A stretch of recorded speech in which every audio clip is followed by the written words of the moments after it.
The notification flashed across my phone screen at 3:47 a.m. Domain foodwithgrace.com has been deleted.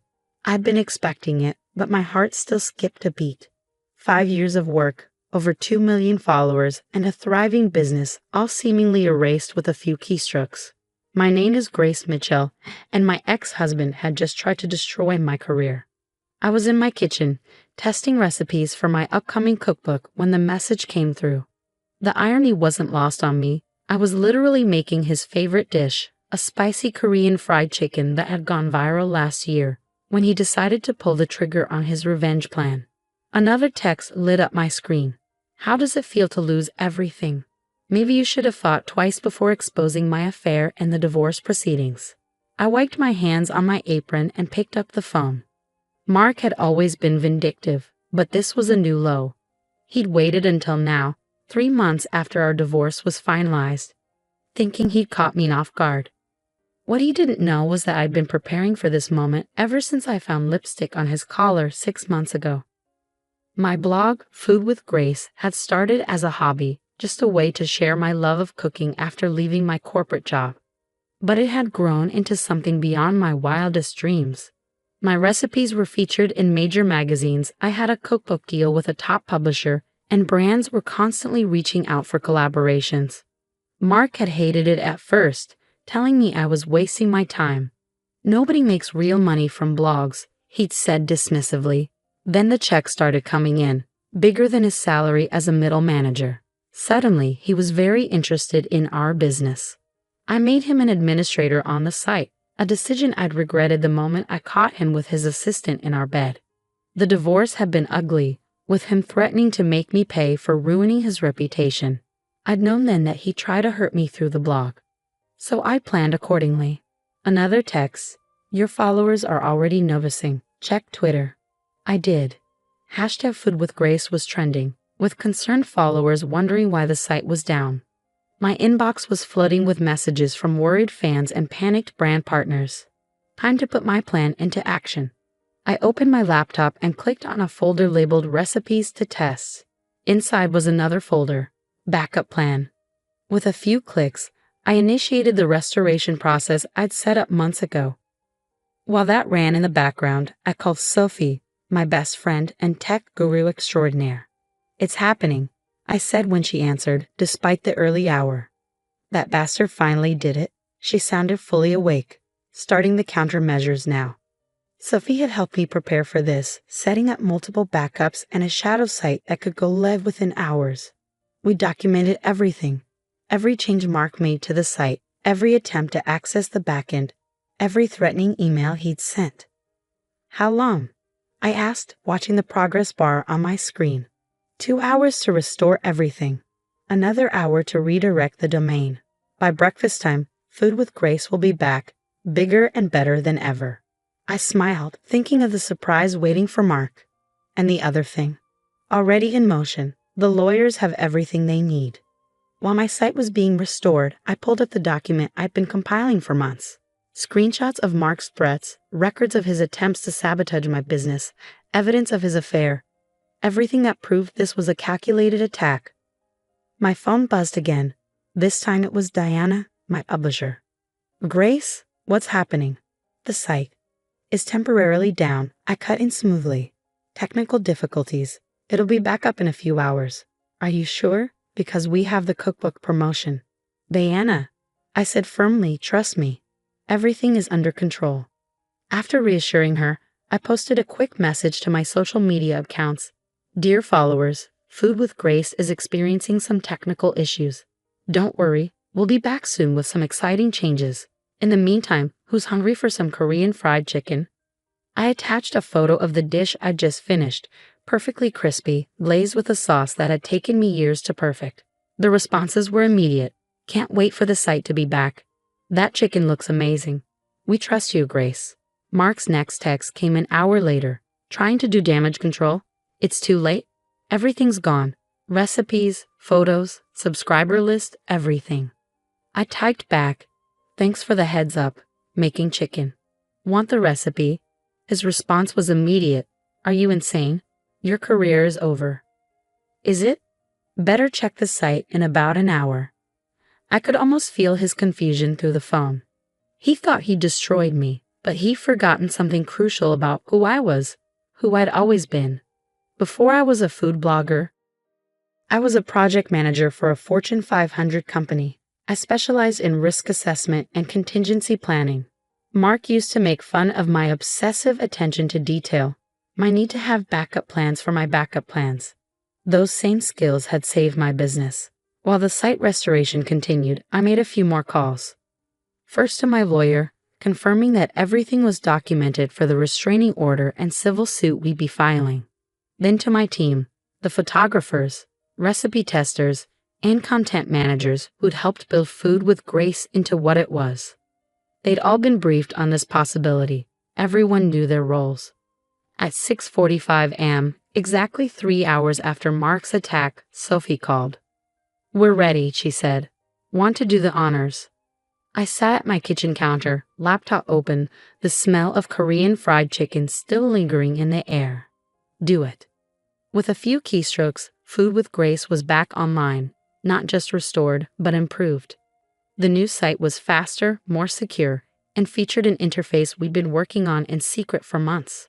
Every recipe was there, every photo, every subscriber. Plus some new content we'd been saving for this moment, including a video series on rising from the ashes, cooking Phoenix-inspired dishes from around the world.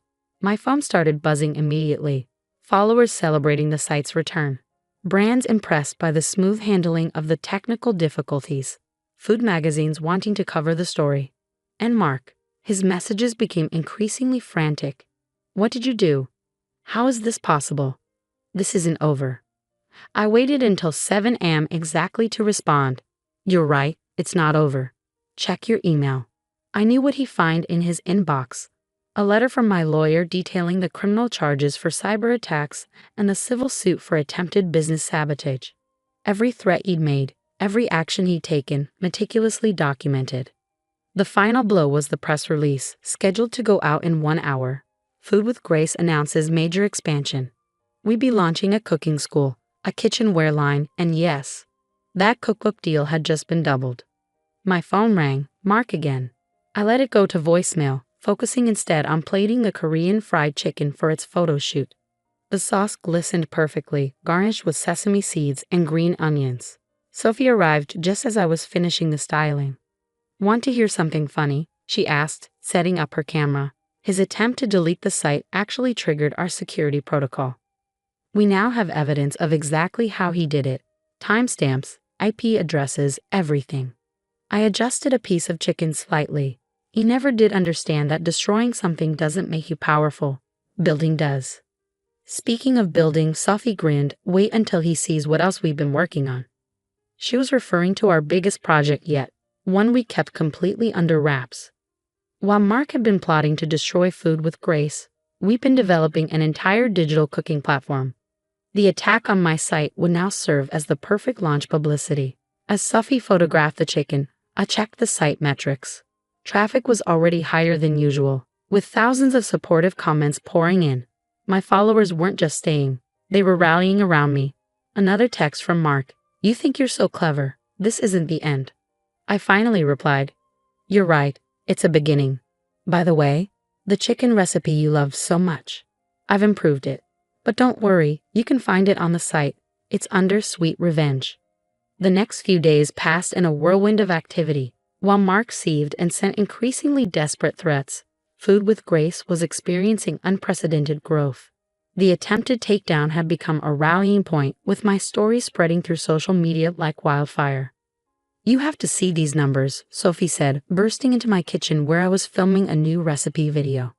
"We've gained 500,000 followers in 3 days." I kept my focus on the camera as I demonstrated the perfect way to fold dumplings. "How's the engagement?" "Off the charts. That Rising from the Ashes series, people are obsessed. The Phoenix metaphor is really resonating." Of course it was.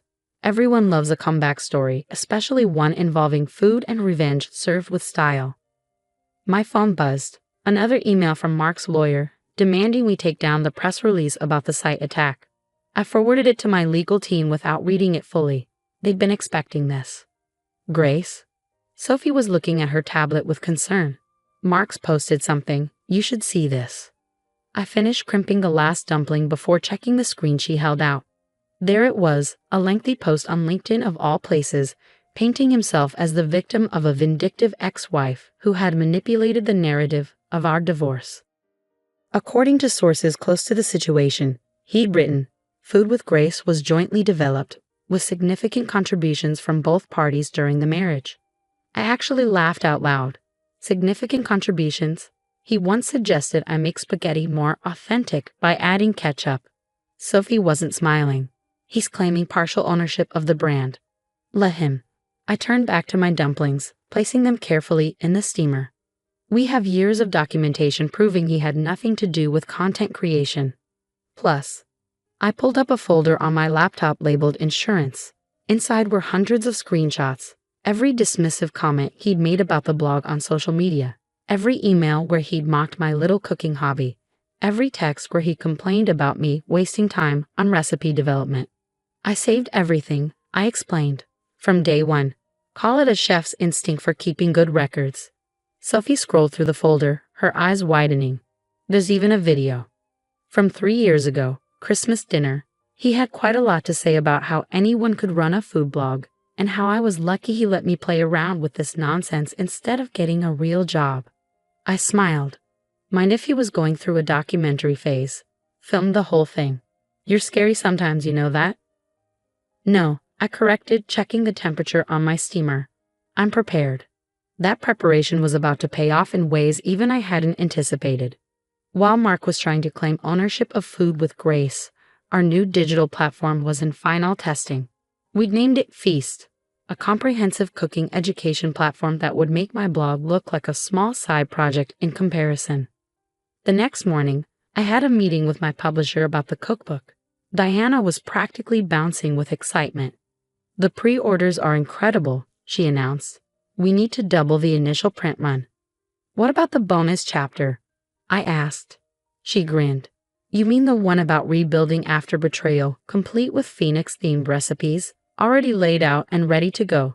The timing couldn't be better. She was right. The publicity from Mark's attack had created the perfect launch platform for everything we'd been developing. My phone buzzed. A text from my lawyer. Judge granted the restraining order. Mark can't contact you or access any Food with Grace properties. Another piece falling into place. But Mark had one last card to play. That evening, as I was testing recipes for Feast's launch menu, I got a call from an unknown number. Is this Grace Mitchell? A woman's voice asked. Yes. This is Rachel from the Times. I'm working on a story about your ex-husband's claims regarding Food with Grace. He's provided some interesting documentation. My hand tightened around the phone. What kind of documentation? Emails discussing blog strategy, some early recipe notes with his comments. He's claiming he was the real creative force behind the brand's success. I closed my eyes, taking a deep breath. Of course he'd go to the press. Of course he tried to manipulate the narrative. Ms. Rachel, I said calmly, I'd be happy to discuss this with you. In fact, I think I have some materials you'd find very interesting. Would you like to come to my studio tomorrow? I'll be testing recipes for my new platform. We can talk while I cook. There was a pause. New platform. Oh yes, I smiled. And I make excellent dumplings.